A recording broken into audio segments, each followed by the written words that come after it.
ଯାଜପୁର ଜିଲ୍ଲାର ବିଞ୍ଝାରପୁର ଅଞ୍ଚଳ ଏକ ପ୍ରମୁଖ ଚାଷ କ୍ଷେତ୍ରର ଅଞ୍ଚଳ, ଯେଉଁଠି ପାଖାପାଖି 80% ଲୋକ ଚାଷ ଉପରେ ନିର୍ଭର କରିଥାନ୍ତି। ଏଠାରେ ଯେଉଁ 16,000 ହେକ୍ଟର ଚାଷ ଜମି ରହିଛି, ତାକୁ ବିଭିନ୍ନ ସମୟରେ ଧାନ ଚାଷ କୁହନ୍ତୁ, ବାଦାମ ଚାଷ କୁହନ୍ତୁ, ବିରି ଏବଂ ମୁଗ ଏ ଅଞ୍ଚଳର ହେଉଛି ପ୍ରମୁଖ ଚାଷ। ଜଳ ନିଷ୍କାସନ କଥା କୁହନ୍ତୁ କିମ୍ବା ଚାଷ ସମୟରେ ଜଳ ଯୋଗାଣ କଥା କୁହନ୍ତୁ, ତାହା ଉପଯୁକ୍ତ ଭାବରେ ହେଉନଥିବାରୁ ଏ ଅଞ୍ଚଳର ଚାଷୀ ବିଭିନ୍ନ ସମୟରେ ଜଳ ନିଷ୍କାସନରେ ମଧ୍ୟ ବ୍ୟାପକ ଫସଲ ହାନିର ସମ୍ମୁଖୀନ ହେଉଥିବା ବେଳେ ଯେତେବେଳେ ଚାଷ ସମୟ ଆସେ ସେ ସମୟରେ ମଧ୍ୟ ଜଳ ନ ପାଇ ଅନେକ ଚାଷୀ ହଇରାଣ ହେଇଥାନ୍ତି। ତେବେ ଏ ଅଞ୍ଚଳର ଚାଷର ଯେଉଁ ସମସ୍ୟା ରହିଛି ତାକୁ ଦୂର କରିବା ପାଇଁ 2022 ମସିହାରେ ଦଶରଥପୁର ଏବଂ ବିଞ୍ଝାରପୁର ଅଞ୍ଚଳର ବହୁ ଚାଷୀ ଜନସ୍ୱାର୍ଥ ମାମଲା ଦାୟର କରିଥିଲେ ହାଇକୋର୍ଟରେ ଏବଂ ସେ ମାମଲା ବର୍ତ୍ତମାନ ବିଚାରାଧୀନ ଥିଲାବେଳେ ଏବଂ ଚାଷୀମାନେ 2022ରୁ ଏ ପର୍ଯ୍ୟନ୍ତ କୌଣସି ସୁଫଳ ପାଇପାରିନାହାନ୍ତି, ଯାହାକୁ ନେଇ ଆଜି ଆମର ବିଞ୍ଝାରପୁର ଅଞ୍ଚଳର ଯେଉଁ ଗୁହାଳି ଗ୍ରାମ ରହିଛି ସେ ଗ୍ରାମରେ ଆଜି ଚାଷୀମାନେ ଏକାଠି ହୋଇ ବିଭାଗୀୟ ଅଧିକାରୀମାନଙ୍କ ସହିତ ବିଭିନ୍ନ କଥା ଆଲୋଚନା କରିଛନ୍ତି। ଆମେ ମଧ୍ୟ ସେମାନଙ୍କ ସହିତ ଆଲୋଚନା କରିବା। ସର୍ବପ୍ରଥମେ ମୁଁ ଜାଣିବାକୁ ଚାହିଁବି ଯେ କ'ଣ କହିବେ, ଆପଣଙ୍କର ସମସ୍ୟା କ'ଣ ଥିଲା ଯାହାଫଳରେ ଆପଣ ଜନସ୍ୱାର୍ଥ ମାମଲା ପର୍ଯ୍ୟନ୍ତ କଥା ଗଲା? ସମସ୍ୟା ଏଇ ଯେ ପ୍ରାୟ ଆମର ଦେଖିବେ ବିଲ ଦେଖୁଛନ୍ତି, ଗଭର୍ଣ୍ଣମେଣ୍ଟ ତ ଯାଇ ଦେଖୁଛନ୍ତି, ତ ସେ ପୁରାପୁରି ଚାଷର ଇଏ ନାହିଁ। କାହିଁକି ନାହିଁ? ତା ପାଣିର ଅଭାବ, କେତେବେଳେ ଏଇ ଯେଉଁ ଦାଳୁଅ କରିବେ ଦାଳୁଅର ସୁବିଧା ନାହିଁ। ଆମେ ମୋଟାମୋଟି ବହୁତ ରକମର ଚାଷ କ୍ଷତିଗ୍ରସ୍ତ ହେଉଛି। ଆଉ ଜଣେ ବୟସ୍କ ବ୍ୟକ୍ତି ସାର୍ ଅଛନ୍ତି ଆମ ସହିତ, ରବିନାରାୟଣ ସାମଲ, ଆମେ ତାଙ୍କ ସହିତ ମଧ୍ୟ ଆଲୋଚନା କରିବାକୁ ଚାହିଁବା ଯେ ସାର୍ କ'ଣ କହିବେ ଯେ ଜନସ୍ୱାର୍ଥ ମାମଲା ପର୍ଯ୍ୟନ୍ତ କଥା ଗଲା ତଥାପି ବିଭାଗ ଚେତୁ ନାହିଁ, ଚାଷୀମାନେ ଯୋଉଭଳି ହଇରାଣ ହଉଥିଲେ ସେଭଳି ଭାବରେ ହଇରାଣ ହଉଛନ୍ତି। ଆମର ଏ ବିଞ୍ଝାରପୁର ବ୍ଲକ ଆଉ ଦଶରଥପୁର ବ୍ଲକର ପ୍ରାୟ 10,000 ହେକ୍ଟରରୁ ଅଧିକ ଚାଷ ଜମି ପ୍ରତିବର୍ଷ ବର୍ଷା ଜଳରେ ନଷ୍ଟ ହେଇଯାଉଛି। ସେଇଥିପାଇଁ ଆମେ ବିଭିନ୍ନ ସମୟରେ ଉପର ଅଫିସରଙ୍କୁ, କଲେକ୍ଟରଙ୍କୁ ଏମିତି ସବୁ ଆଲୋଚନା କରୁ, କିନ୍ତୁ ସୁଫଳ ମିଳେ ନା। ଆମେ ଏପଟରେ କ'ଣ କଲୁ ନା, ଚାଷୀମାନେ 33 ଜଣ ଚାଷୀ ବାହାରିକି ଗୋଟେ ଜନସ୍ୱାର୍ଥ ମାମଲା 2022 ମସିହାରେ କଲୁ ଏବଂ ଉଦ୍ଦେଶ୍ୟ ଥିଲା ଯେ ଆମର ଯାଜପୁର ଟାଉନ ଠାରୁ ହଳୁପଡ଼ା ପର୍ଯ୍ୟନ୍ତ ଯେଉଁ ନାଳ ସବୁ ରହିଛି ପାଣି ପ୍ରବାହ ହୁଏ, ତାହେଲେ ସେଇଟାକୁ ପରିଷ୍କାର କଲେ ଆମ ଅଞ୍ଚଳର ଯେଉଁ ଚାଷ ଜମି ଅଛି ସେ ଚାଷ ଜମିରେ ଫସଲ ଭଲ ହେବ। ସେଇ ଉଦ୍ଦେଶ୍ୟରେ ଆମେ ଜନସ୍ୱାର୍ଥ ମାମଲା ଦାୟର କରିଥିଲୁ। ଆଉ ମାନ୍ୟବର ହାଇକୋର୍ଟ ଜିଲ୍ଲାପାଳଙ୍କୁ ନିର୍ଦ୍ଦେଶ ଦେଇଥିଲେ ଏବଂ ଜିଲ୍ଲାପାଳ ମଧ୍ୟ ଆମର ଡ୍ରେନେଜ ଡିପାର୍ଟମେଣ୍ଟ ଏବଂ R&Bର ଅଧିକାରୀ ଯିଏ ଅଛନ୍ତି ଇଏ ସୁବ୍ୟବସ୍ଥା କରିବା ପାଇଁ ନିର୍ଦ୍ଦେଶ ଦେଇଥିଲେ। ସେହି ସମ୍ପର୍କରେ ଆଲୋଚନା କରିବା ପାଇଁ ଆମେ ଆଜି ଆମର ଯେ ଡ୍ରେନେଜ ଡିପାର୍ଟମେଣ୍ଟର SDO ଅଛି ତାଙ୍କ ସହିତ ଆମେ ଆଜି ଆଲୋଚନା କରୁଛୁ। ଆଉ ସେ SDO ମହାଶୟ ଆମକୁ ଆଜି କ'ଣ କେତେ ବାଟ କାମ ଆଗେଇଛି, କ'ଣ କରିବାକୁ ପଡ଼ିବ ସେ ସମ୍ପର୍କରେ ଆଲୋଚନା ଏବଂ ଉତ୍ତର ରଖିବେ ବୋଲି ଆମେ ଆଶା କରୁଛୁ। ଆମ ସହିତ ଅଛନ୍ତି SDO ଡ୍ରେନେଜ ବିଭାଗର ମହାନ୍ତି ବାବୁ ଅଛନ୍ତି, ତାଙ୍କ ସହିତ ଆମେ ଆଲୋଚନା କରିବା। ସାର୍, ଆମେ ସର୍ବପ୍ରଥମେ ଜାଣିବାକୁ ଚାହିଁବା ଯେ ବିଞ୍ଝାରପୁରର ଯେଉଁ ଚାଷ ଜମିକୁ ଜଳ ଯୋଗାଣ ଏବଂ ଜଳ ନିଷ୍କାସନ ମଧ୍ୟ ଗୋଟେ ପ୍ରମୁଖ ସମସ୍ୟା, ଏ ସମସ୍ୟାର ସମାଧାନ ପାଇଁ ବିଭାଗ ତରଫରୁ କ'ଣ ସବୁ କାର୍ଯ୍ୟାନୁଷ୍ଠାନ ନିଆଯାଏ? ଆପଣଙ୍କର ନଈରେ ଯଦି ବର୍ଷା ଦିନରେ ମଛିଦିଆ ବନ୍ଧ ବିଭିନ୍ନ ଜାଗାରେ ହେବ, ପାଣି ନିଷ୍କାସନ ହେଇପାରିବନି ଠିକ୍ ଭାବରେ, କେମିତି ଉପର ଜମିରେ ପାଣି ପଶିବ? ସେ ମଛିଦିଆ ବନ୍ଧକୁ ଆମେ 5 ବର୍ଷ ହେଲାଣି ତହସିଲଦାରଙ୍କୁ କହି ପୋଲିସ ନେଇକି ଭାଙ୍ଗୁଛୁ।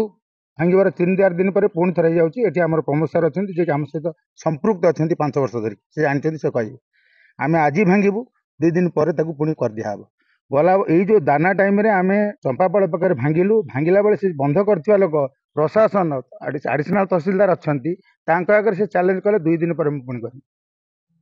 କେହି କିଛି ଆକ୍ସନ୍ ନେଲେନି। ଏମିତି ବନ୍ଧ ହେଲେ ପାଣିଟା ଫ୍ଲୋ ହେବନି, ଉପର ମୁଣ୍ଡରେ ପାଣି ଜମିବ, ବିଲରେ ପଶିବ। ଦ୍ୱିତୀୟ କଥା ହେଉଛି ଦଳ ହେଇଯିବ, କାରଣ ଫ୍ଲୋରେ ଦଳ ବିଞ୍ଝାରପୁରଟା ତଳ ଅଞ୍ଚଳ, ଉପରୁ ପାଣି ଆସୁଛି ଯାଉଛି, ବିଭିନ୍ନ ଆଡ଼ୁ ସବୁ ଡେବ୍ରିସ୍ ଆସୁଛି, ସେ ରହିଯାଉଛି, ଦଳ ହେଇଯାଉଛି, ଦଳ ଭର୍ତ୍ତି ହେଇକି ରହିଯାଉଛି। ଫ୍ଲୋର ସମୟରେ ଯଦି ନ ଯିବ ଅନ୍ୟ ସମୟରେ କେମିତି ଯିବ? ତେଣୁ ଯଦି ଆମେ କହିବା ଯେ ଆପଣ ସ୍ୱୀକାର କରୁଛନ୍ତି ବିଞ୍ଝାରପୁର ଗୋଟେ ତଳିଆ ଅଞ୍ଚଳ, ଏ ଅଞ୍ଚଳର ଚାଷୀମାନଙ୍କର ଏଇ ଯେଉଁ ଜଳ ଯୋଗାଣ ଏବଂ ଜଳ ନିଷ୍କାସନକୁ ନେଇ ଯେଉଁ ସମସ୍ୟା ରହିଛି, ତା ପାଇଁ ବିଭାଗ ଏପର୍ଯ୍ୟନ୍ତ କ'ଣ କରିଛି ଯାହାଫଳରେ ଏଠିକାର ଚାଷୀମାନେ ସହଜରେ ଜଳ ପାଇପାରିବେ ଏବଂ ଚାଷ ଜମିରୁ ଜଳ ନିଷ୍କାସନ ହୋଇପାରିବ? ବିଭାଗ ବର୍ତ୍ତମାନ ଆମର ବେଙ୍ଗା ହେଉଛି ଆମର ମୁଖ୍ୟ mother of the all drain ବିଞ୍ଝାରପୁରର, तापाई आम आडमिनिस्ट्रेटिव अप्रुवाल पठेचु से आसिले से काम हम आडमिनिस्ट्रेटिव अप्रुवाल लेके आसिले एस्टिमेट हम टेंडर हम काम हम जोकईटा जोटा 35 किलोमीटर अच्छी बर्तमान काम हो जाए आम ओसीसी सरकारी संस्था को देचु काम से 4 दिन है काम आरंभ कर आपंकर केआरएसर पाखर पूरा कुसुनपुर पर्यटन से ड्रेनेज जहाँ समस्या अच्छे से जोटा आपंकर आम जो बसीचे जो ये पाखे से जो कई नाला जा नालटा खोल गले बहुत समस्या समाधान हम किंतु गोटे कथा बंध जमी नहब आ लोक जो एनकरेज कर जगह को आमको छाड़ा दरकार ना आम जी चौड़ा रिक्वायरमेंट अच्छे आम डिजाइन जहाँ चौड़ा अच्छी से चौड़ा करूँ गभीर भी करूँ कारण गभीर कले से स्लोप एक स्लोप गला बेलू से जगह को पड़े से जोटा एनकरेज कर बर्तमान रखिंट निश्चित भाव में आमर चाषी मान आम प्रति सहयोग दरकार आम पाखे छिड़ा हे करेंगे आम प्रशासन साहाय्य नेबू प्रशासन साहाय्य नले भी प्रशासन सब जाकि आम पाखे छिड़ा रही पारे माने मजिस्ट्रेट जाकि छिड़ा रही पारे आमर से कम करुवा लोक मान आपणकर कार जो जमी आम जो एनकरेज हटेबू सी जीव बाड़े तेणु आम पाखे आमर चाषी मैंने जो मैंने असुविधार सम्मुखीन होती सहयोग आमको निहाती दरकार निश्चय आपण मैंने शुणुले बिंझारपुर ड्रेनेज विभाग एसडीओ से प्रतिक्रिया रखते आम सहित आउ जड़े चाषी भाई अच्छा सहित आलोचना करा कौन रही समस्या सब मु श्रीजुक्त उदय कुमार पलाई दीर्घ 10 वर्ष धरी आम ए प्राय 50 खंड गाँव चाषी मैंने मिसी आम बोधे शताधिक थर बसचु आउ केमिति जल निष्कासन हो पार से बाबद आम व्यवस्था करने चेष्टा करूँ एमती कि हाईकोर्ट में केस करूँ एबे आम जहाँ देखु ड्रेनेज विभाग अवश्य तांकर उद्यम ठीक जारी रखिंट किंतु सबुठारु दुख और परितापर कथा जो आंचलिक मत्स्यजीवी माने अछंती से माने जगह बर जगह प्राय अनेक जगार बंध करी पानी को अवरोध करुछंती पानी निष्कासन हो पारुनी आम अनुभव करुछु जे ओपर अंचल ड्रेनेज हो फल ओपर अंचल पानी आसी आम ए खालुआ अंचल गदा हो जाउची किंतु तलमुंडे बंध थिबा दृष्टि पानी निष्कासन होउनी जहाँ कि आम ए अंचल समस्त चाषी भाई माने भीषण समस्या पड़ुचंती जहाँ कि माने धान पचि जाउची धान चाष हो पारुनी आउ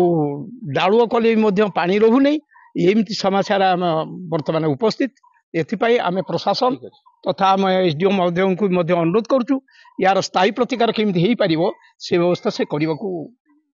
चेष्टा करते जहाँ आपण मैंने देखुले बिंझारपुर जो चाषी मानकर जो जल निष्कासन समस्या रही किभली भाव में उत्कट रूप धीरे धीरे धारण करने को जाउछि विभाग अधिकारी एवं चाषी माने जहाँ तांकर प्रतिक्रिया रखुले से स्पष्ट अनुमय करा जाउछि जो बेआईन जो जबरदखल रही जो माछ मारिबा पई बेआईन भाव में जो आड़ीबंध गुड़िक